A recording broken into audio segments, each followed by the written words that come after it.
Dando continuidade à questão dos conflitos regionais, né? Nessa aula nós vamos agora abordar os conflitos regionais da Ásia e da América. Como dito nas aulas anteriores, né, isso aqui é somente uma introdução básica, né, do que acontece nessas regiões, né?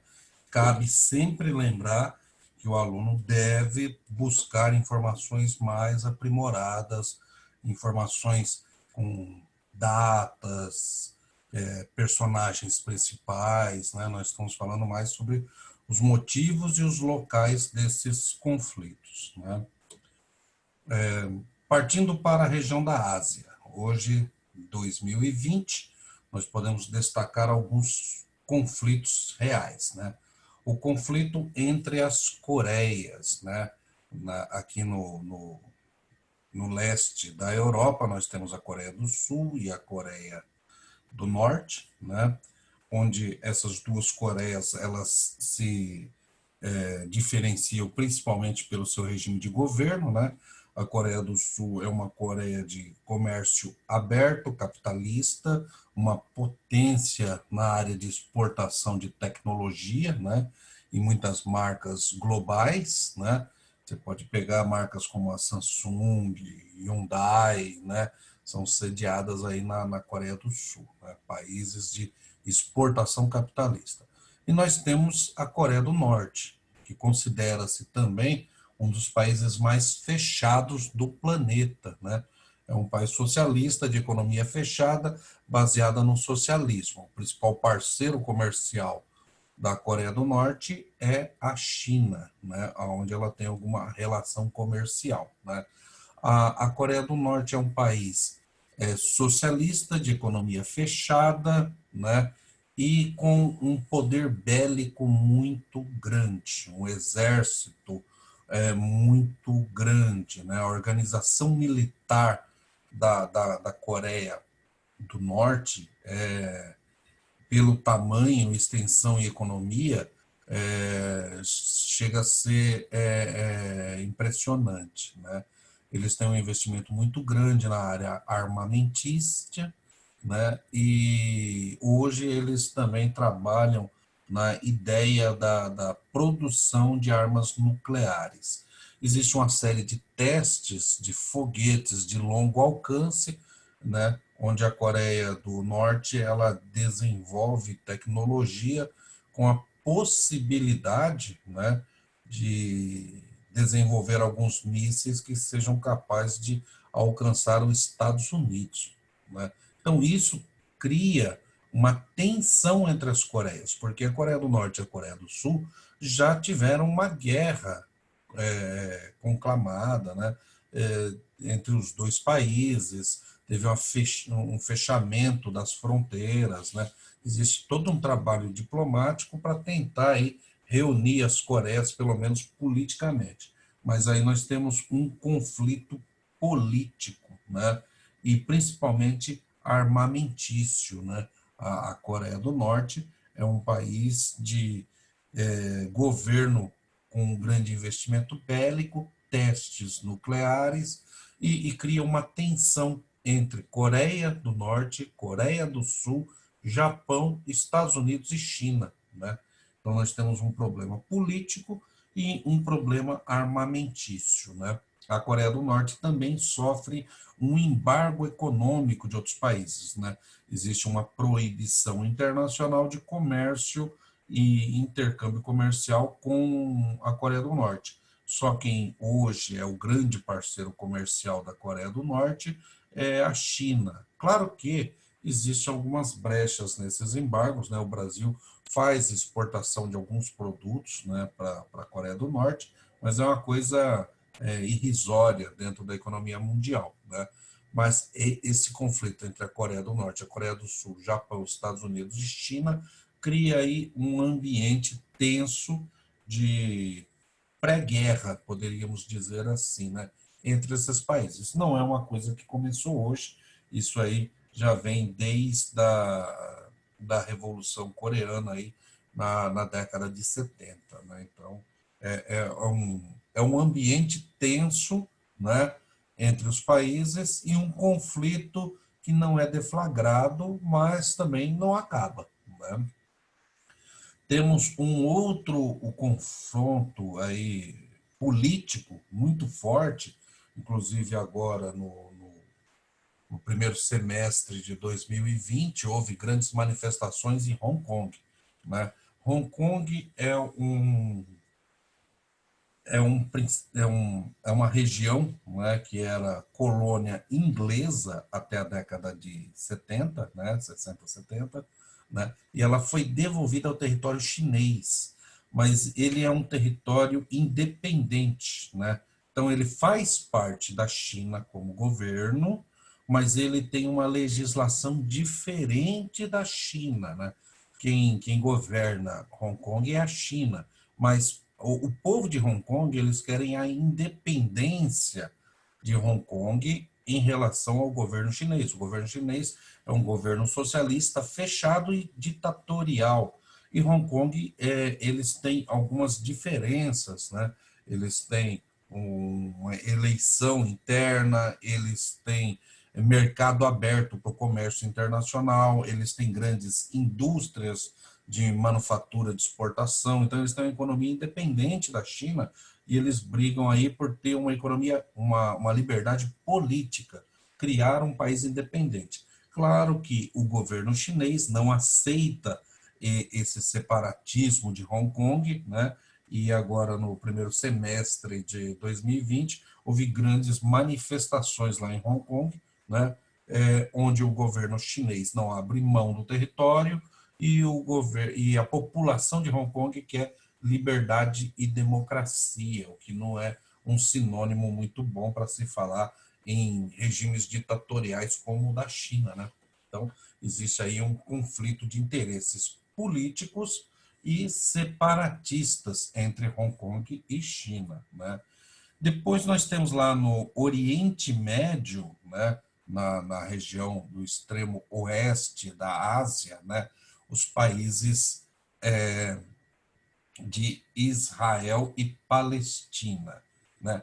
Os palestinos é um povo que já vivia, né, na região do Oriente Médio antes dos israelitas, né, que em princípio é um povo que veio de migração, eles eram explorados no Egito, né, e eles migraram para o Oriente Médio, né, e tomaram posse de uma região, né, lá no extremo oeste, né, no extremo oeste da Ásia, né. Essa região ela é conhecida por um confronto que a gente ouve muito na televisão, né, na literatura, chamada faixa de Gaza, né. É uma área de alto confronto, né, altíssimos confrontos. Nessa área de conflito, nós temos uma mistura entre conflitos religiosos, políticos e econômicos. Vamos entender que o povo palestino, em sua grande maioria, é da religião muçulmana. São povos árabes muçulmanos que já viviam naquela região. O povo que migrou do Egito, que seriam os judeus de Israel, né, os israelitas, eles têm a religião judaica e eles vieram da África, né, da região do Egito. E todos eles vivem aí numa região pequena geograficamente, mas todos querem a emancipação do seu território como nação, né? O povo palestino ele é reconhecido pela ONU como uma nação sem território. Eles não têm uma área territorial, que é a mesma coisa que nós estávamos falando de bascos, né? Nós estávamos falando de, de mouros, né? Nós estávamos falando da região da Espanha, né?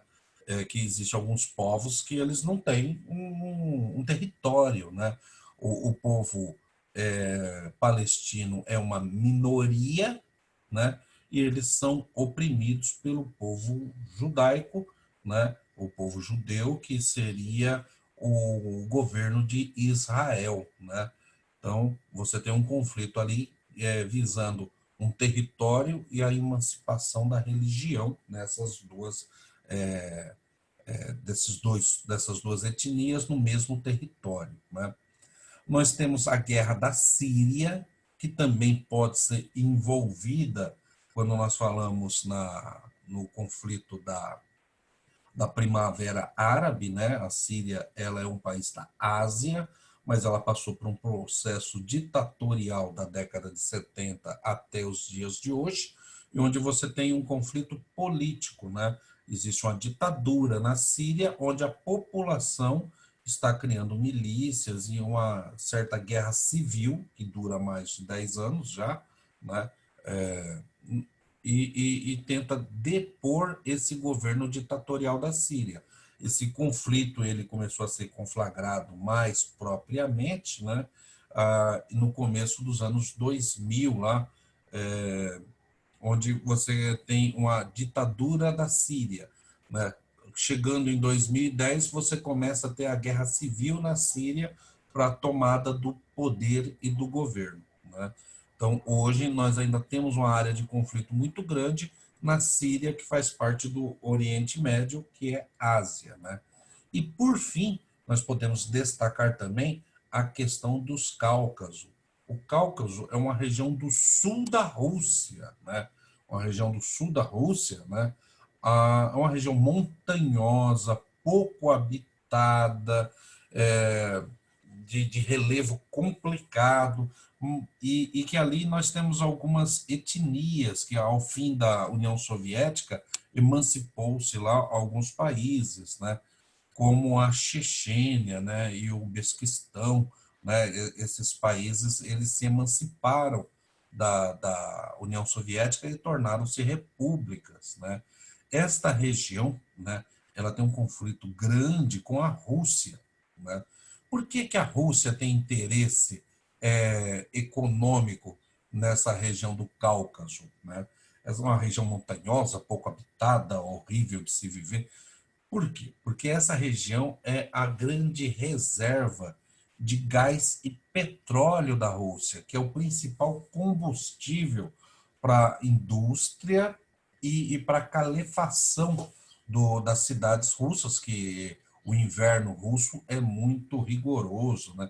Calefação é o processo de aquecimento de residências, linhas de metrô e indústrias, né? O inverno na Rússia é extremamente rigoroso, temperaturas abaixo de zero, e eles têm um processo lá de calefação, de aquecimento de casas, residências, indústrias e transporte, feito por gás natural, né? Eles fazem um aquecimento, né? Além de a economia russa ser baseada também na exportação do petróleo para o leste europeu, né? Ah, e, e a venda do petróleo para o abastecimento interno, como também o abastecimento externo, né? Nós falamos lá do leste europeu, a área dos Balcãs, né? Onde tem um conflito e eles dependem e muito, né, dessa economia russa na área do petróleo. Então você tem a invasão da Chechênia pela, pela Rússia, o conflito entre Ucrânia e Rússia, tudo nessa região aí do Cáucaso, né? Que é um interesse econômico e territorial, né? Então, por causa da riqueza, né, dos derivados de petróleo, né? Então, podemos destacar aí no continente asiático, hoje, estes 5 conflitos regionais, né, de motivos políticos, motivos territoriais, motivos religiosos e econômicos, né? Cabe uma pesquisa mais aprofundada, como sempre foi dito, né, sobre cada um desses conflitos para você aprimorar um pouco mais do conhecimento do fato, né?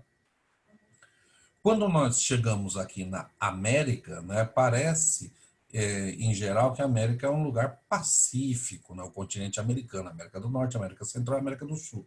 Entretanto, existe também alguns conflitos deflagrados no território das Américas, né, e devem ser destacados, né? Na região da Colômbia, né, nós temos a FARC, né, a Força Armada Revolucionária da Colômbia, né? A FARC é uma milícia armada, né, e tenta fazer a independência de um território da Colômbia, né? Eles têm representantes no Senado da Colômbia, no Congresso da Colômbia, eles têm toda uma articulação política, é uma milícia armada. Hoje, a FARC, né, ela perdeu muito da sua força, mas durante os anos de 2000, 2010, até meados de 2015, a FARC é responsável por uma série de atentados, sequestros, né, e ela se autofinancia, né, ela financia todo esse movimento rebelde com a venda de entorpecentes e tráfico de drogas. Então, eles plantam a folha de cocaína, que faz a base da pasta de cocaína, que vai virar o entorpecente, a cocaína, no narcotráfico. Então, eles fazem a venda desse produto para sustentar aí a milícia armada da Farc, né? E eles têm ramificações até mesmo aqui no Brasil, né? Nós temos também a crise da Venezuela, que é a mais atual que nós temos, né? Que é a questão do regime político, né? Hoje o presidente da Venezuela seria o Maduro, né? Que ele herdou esse governo de um outro presidente militar chamado Hugo Chávez, né? O Hugo Chávez ele ficou no governo da Venezuela por mais de 10 anos e passou o seu sucessor como Maduro. Existem fortes indícios de que as eleições na Venezuela elas têm uma possibilidade de ter algum tipo de fraude, né, onde o governo ele não abre mão do poder, né? A população da Venezuela hoje vive um, um quadro de extrema pobreza econômica e industrial, né? A economia da Venezuela ela é baseada na exportação do petróleo, é a maior reserva de petróleo da América do Sul, sendo membro da OPEP, né? Que é a Organização dos Países Exportadores de Petróleo, né? E a maior economia da Venezuela é baseada na venda do petróleo e do gás, né? Cabe ressaltar que no começo da década de 90, né, a Venezuela era um dos países com a melhor qualidade de vida das Américas, né, baseando a sua economia no petróleo. Entretanto, depois da Guerra do Golfo, o preço desse commodity, né, o preço do produto petróleo bruto, ele teve uma queda substancial, ele caiu para muito menos da metade do preço que eles tinham, né, o petróleo. Então, a economia da Venezuela, que era baseada num produto de grande valor, perdeu o seu valor. Como a Venezuela não tem nenhum investimento expressivo em outra produção industrial, como agricultura, indústria, tecnologia, né, ela fica à mercê do valor do petróleo no mundo. O petróleo perdeu valor, a economia da Venezuela perdeu valor e eles entraram numa espiral de crise, voltando também para a situação política, né, onde existe uma pseudo ditadura que era do Hugo Chávez e agora foi passada por Maduro, e um movimento interno de oposição dentro da Venezuela tentando destituir, né, o governo do Maduro, né, onde você tem aí o principal elemento, né, um deputado federal da Venezuela chamado Guaidó. Né? O Guaidó ele se autoproclamou presidente da Venezuela, propondo tomar o poder e fazer uma nova eleição na Venezuela.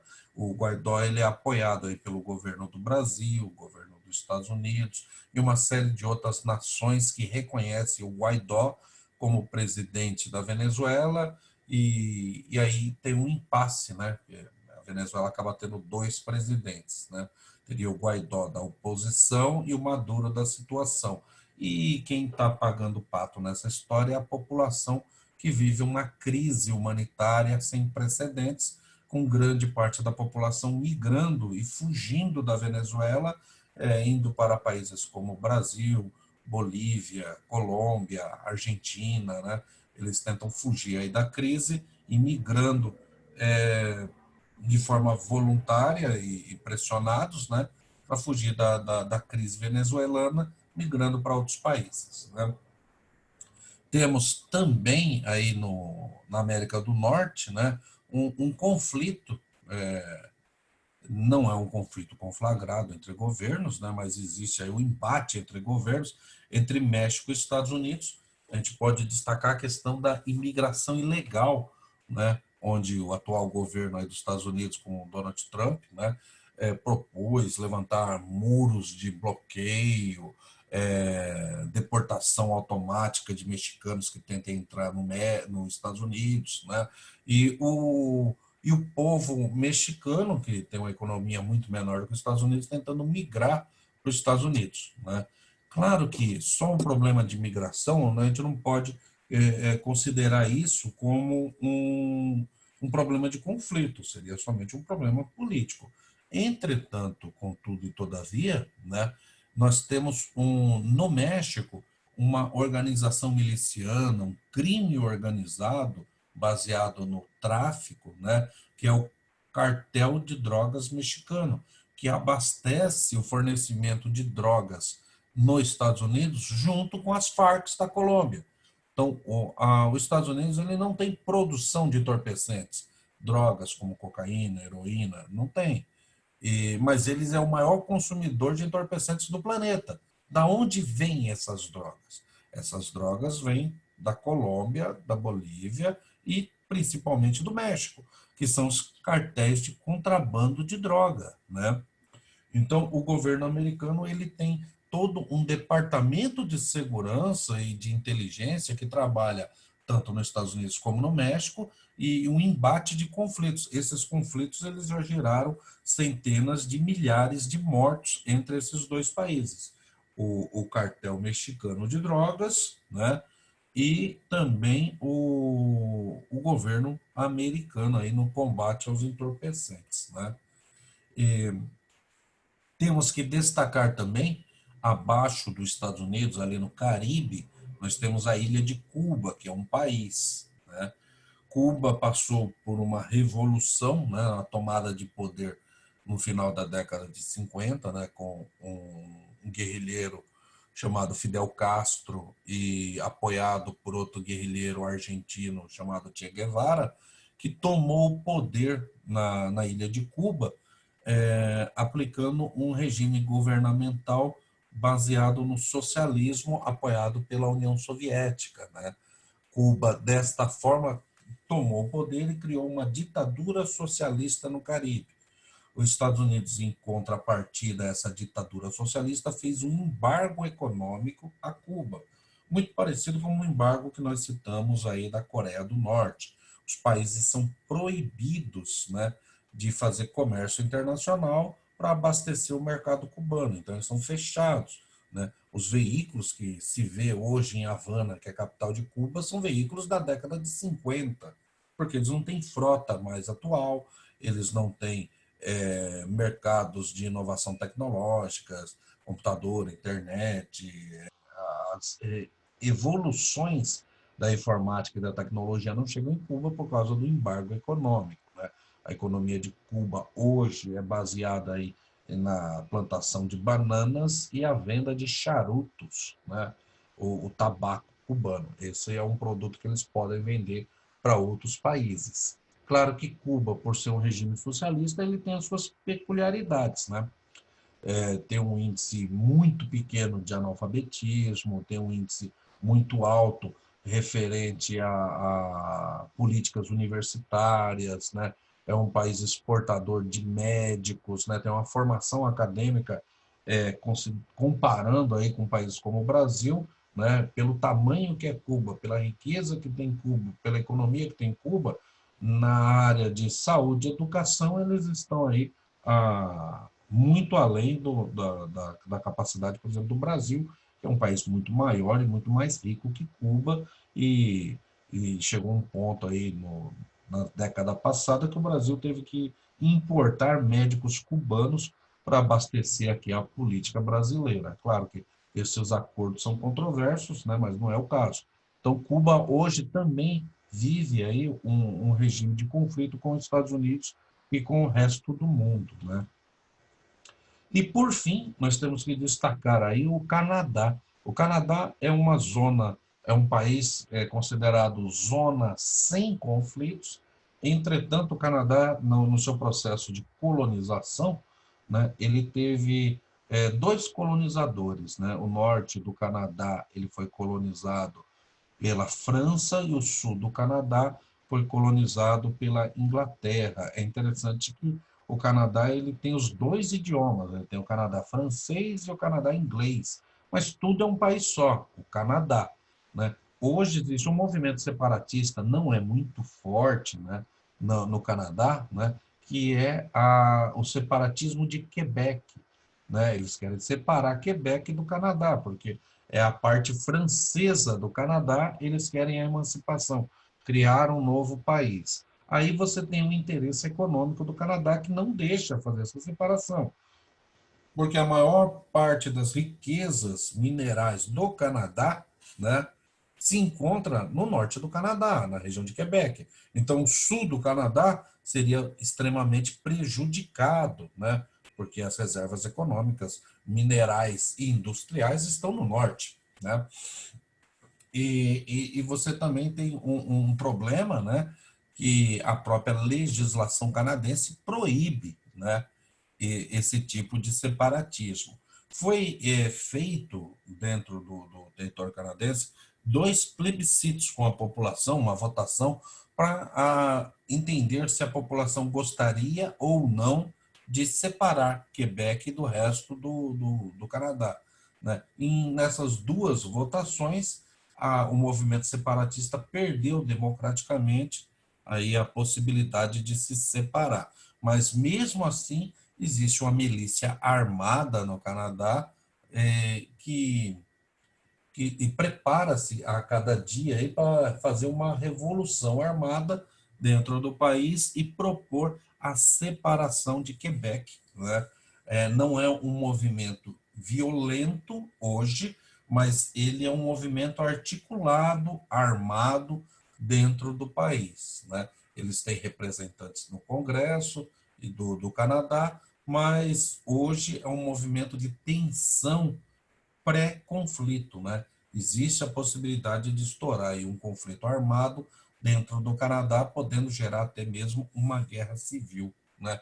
Então, ressaltando que a colocação desses pontos de conflitos nos continentes, né? Ele busca para o aluno instruí-los aonde existem os principais conflitos, existem muitos mais, né? Mas esses são os com maiores vultuosidade, né? Os principais motivos, de uma forma assim menos aplicada, né? E recomendar ao aluno fazer uma pesquisa mais aprimorada em cada um desses conflitos, para você ter assim um conhecimento mais amplo da relação política, econômica, étnica e territorial, né, dos conflitos existentes hoje no planeta, tá? De toda forma, na próxima aula continuamos o currículo.